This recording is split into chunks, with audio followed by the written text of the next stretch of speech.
আগের ভিডিওতে আমি বলেছিলাম যে মৌলিক সংখ্যা এবং ক্রমিক মৌলিক সংখ্যা এই দুটো আলোচনা করব, কিন্তু আমি আলোচনা করেই গেছি। মৌলিক সংখ্যা আলোচনা করার পরে দেখছি ভিডিওটা কোনো কারণে হয়নি, তাহলে আমরা দুটো আলোচনা আসেনি, শুধু মৌলিক সংখ্যাটা এসেছে, ক্রমিক মৌলিক সংখ্যাটা আসেনি। তো যাই হোক, আজকে আমরা মৌলিক সংখ্যা বাদ দিয়ে ক্রমিক মৌলিক সংখ্যা আলোচনা হয়ে গেছে, তাহলে মুছে দিলাম। ক্রমিক মৌলিক সংখ্যা আর যমজ মৌলিক সংখ্যা এই দুটি নিয়ে আলোচনা করব। তো ক্রমিক মৌলিক সংখ্যা, ক্রমিক সংখ্যা, এই ক্রমিক সংখ্যা কাকে বলে? ক্রমিক সংখ্যা, ক্রমিক মৌলিক সংখ্যা এখানে আছে। এই ক্রমিক সংখ্যা হচ্ছে যে সংখ্যাগুলো পরপর অবস্থান করে, মানে হচ্ছে যে 1 2 দুটি ক্রমিক সংখ্যা, 2 3 ক্রমিক সংখ্যা, তো এরকম 3 4 ক্রমিক সংখ্যা, 4 5 এই দুটিকে ক্রমিক সংখ্যা। এরকম সংখ্যাগুলি হচ্ছে সবসময় ক্রমিক সংখ্যা। তো এইরকম ক্রমিক মৌলিক সংখ্যা, আর মৌলিক সংখ্যার কথার অর্থ আমরা জেনেছি কালকে।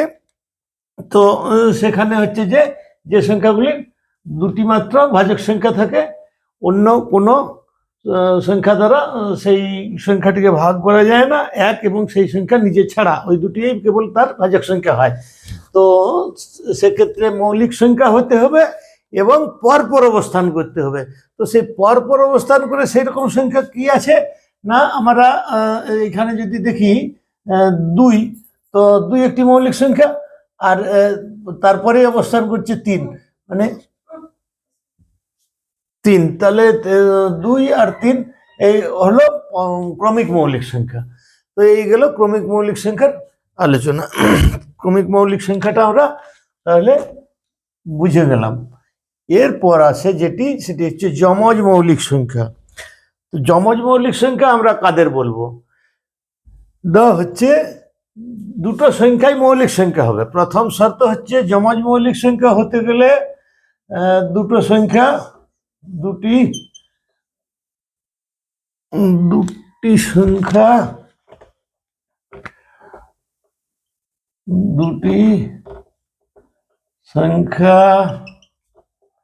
মৌলিক সংখ্যা।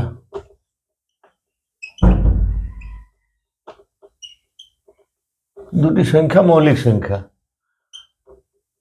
আর হচ্ছে যে সংখ্যা দুটির পার্থক্য সর্বদা 2 হয়। তাহলে যমজ মৌলিক সংখ্যা সেই দুটো সংখ্যাকে বলবো, সেই জোড়া মৌলিক সংখ্যাটিকে বলবো যাদের পার্থক্য সবসময় 2 হবে। দুটো মৌলিক সংখ্যা যাদের পার্থক্য সর্বদা 2 হয়, সেই মৌলিক সংখ্যাগুলিকে যমজ মৌলিক সংখ্যা বলে। তো যমজ মৌলিক সংখ্যা তাহলে কি আমরা দেখি না, হচ্ছে যে 3 একটি মৌলিক সংখ্যা আমরা জানি, আর 5 একটি মৌলিক সংখ্যা।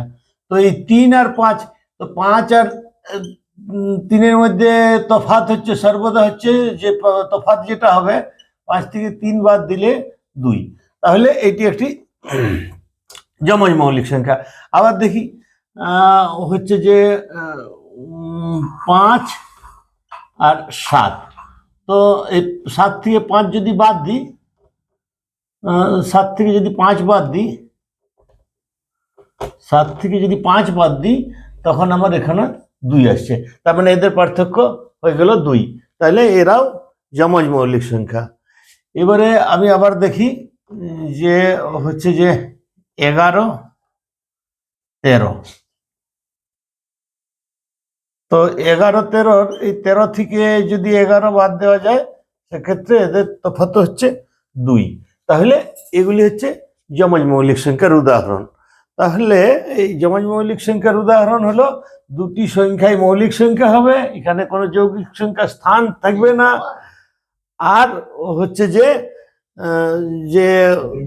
দুটো সংখ্যাই মৌলিক সংখ্যা হবে, আর হচ্ছে যে এদের পার্থক্য সর্বদা 2 হবে, তাহলে এদেরকে যমজ মৌলিক সংখ্যা বলে।